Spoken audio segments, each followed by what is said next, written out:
Hi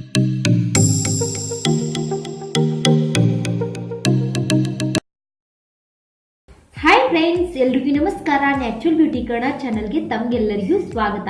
friends, ಇವತ್ತು ನಾನು ಕೆಮ್ಮು ಮತ್ತು ಶೀತವನ್ನು ಕಡಿಮೆ ಮಾಡೋಕ್ಕೋಸ್ಕರ ಒಂದು ಸೂಪರ್ ಮನೆಮದ್ದನ್ನು ಶೇರ್ ಮಾಡ್ತಾ ಇದ್ದೀನಿ.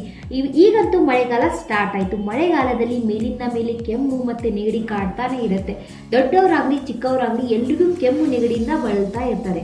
ಕೆಮ್ಮು ನೆಗಡಿನ ಕಡಿಮೆ ಮಾಡೋಕ್ಕೋಸ್ಕರ ತುಂಬಾ ಮೆಡಿಸನ್ಸ್, ಕಫ್ ಸಿರಪ್ನ ಯೂಸ್ ಮಾಡ್ತಿರ್ತಾರೆ. ಆದರೂ ಕಡಿಮೆ ಆಗ್ತಾ ಇರಲ್ಲ. ಹೆಚ್ಚಾಗಿ ಮೆಡಿಸನ್ ಆಗಲಿ ಕಫ್ ಸಿರಪ್ ಆಗಲಿ ತಗೊಳ್ಳೋದು ನಮ್ಮ ದೇಹಕ್ಕೆ ಅಷ್ಟು ಒಳ್ಳೇದಲ್ಲ. ಇವತ್ತು ನಾನು ತೋರಿಸ್ತಾ ಇರೋ ಈ ಮನೆಮದ್ದು ನಮ್ಮ ಮನೆಯಲ್ಲಿ ಹಳೆ ಕಾಲದಿಂದ ಯೂಸ್ ಮಾಡ್ತಾ ಇರೋದು. ಈ ಮನೆಮದ್ದನ್ನು ನೀವು ಯೂಸ್ ಮಾಡೋದ್ರಿಂದ ನಿಮ್ಮ ಕೆಮ್ಮು ನೆಗಡಿನ ನೀವು 3 ದಿನದಲ್ಲಿ ಕಡಿಮೆ ಮಾಡ್ಕೊಳ್ಬೋದು. ಇವತ್ತು ನಾನೊಂದು ಕಷಾಯವನ್ನು ಶೇರ್ ಮಾಡ್ತಾ ಇದ್ದೀನಿ. ಈ ಕಷಾಯವನ್ನು ನೀವು ಕುಡಿಯೋದ್ರಿಂದ ಬೇಗನೆ ಕೆಮ್ಮು ನೆಗಡಿಯನ್ನು ನಿವಾರಣೆ ಮಾಡ್ಕೊಳ್ಬೋದು.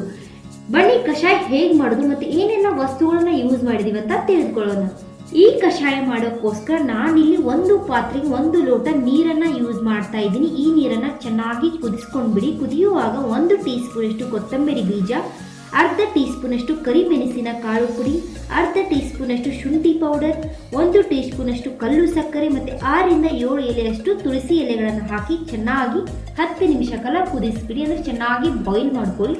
10 ನಿಮಿಷ ಆದಮೇಲೆ ಈ ನೀರನ್ನು ಅಂದರೆ ರೆಡಿ ಮಾಡ್ಕೊಂಡಿರೋ ಕಷಾಯವನ್ನು ಚೆನ್ನಾಗಿ ಸೋಸ್ಕೊಂಡ್ಬಿಡಿ. ಅಂದರೆ ಫಿಲ್ಟರ್ ಮಾಡ್ಕೊಂಡ್ಬಿಡಿ. ಫಿಲ್ಟರ್ ಮಾಡಿದ ನಂತರ ಬಿಸಿ ಇರುವಾಗನೇ ಇದನ್ನು ಕುಡಿಯೋಕೆ ಸ್ಟಾರ್ಟ್ ಮಾಡಿ.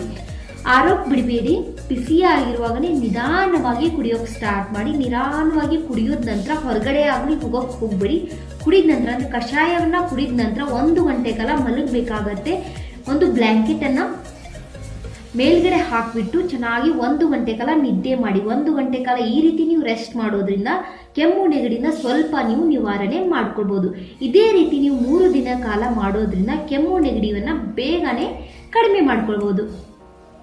ಸೊ ಫ್ರೆಂಡ್ಸ್, ಇವತ್ತಿನ ವಿಡಿಯೋದಲ್ಲಿ ನಾನು ಶೇರ್ ಮಾಡಿರೋ ಕೆಮ್ಮು ನೆಗಡಿ ಈ ಮನೆಮದ್ದು ನಿಮಗೆ ಇಷ್ಟ ಆದರೆ ಈ ವಿಡಿಯೋನ ಲೈಕ್ ಮಾಡ್ಕೊಳ್ಳಿ. ವಿಡಿಯೋನ ಶೇರ್ ಮಾಡಿ. ತುಂಬ ಜನರು ಮಳೆಗಾಲದಿಂದ ಕೆಮ್ಮು ನೆಗಡಿಯಿಂದ ಬಳಲ್ತಾ ಇರ್ತಾರೆ. ಸೊ ಅಂಥವ್ರ ಜೊತೆ ವಿಡಿಯೋನ ಶೇರ್ ಮಾಡಿ. ನಿಮ್ಗೆ ಏನಾದರೂ ಡೌಟ್ಸ್ ಇದ್ರೆ ನಾನು ಕಮೆಂಟ್ ಮಾಡ್ಕೊಳ ಕೇಳ್ಬೋದು. ಮತ್ತು ಹೊಸದಾಗಿ ಚಾನಲ್ನ ನೋಡ್ತಿರೋರು ಚಾನಲ್ಗೆ ಸಬ್ಸ್ಕ್ರೈಬ್ ಆಗಿ ಮತ್ತು ಪಕ್ಕದಲ್ಲಿರೋ ಬೆಲ್ ಐಕಾನ್ ಒತ್ತೋದನ್ನ ಮರಿಬೇಡಿ. ಮತ್ತೆ ಸಿಗೋಣ ಒಂದು ಒಳ್ಳೆ ಕಂಟೆಂಟ್ ಜೊತೆ. ಅಲ್ಲಿ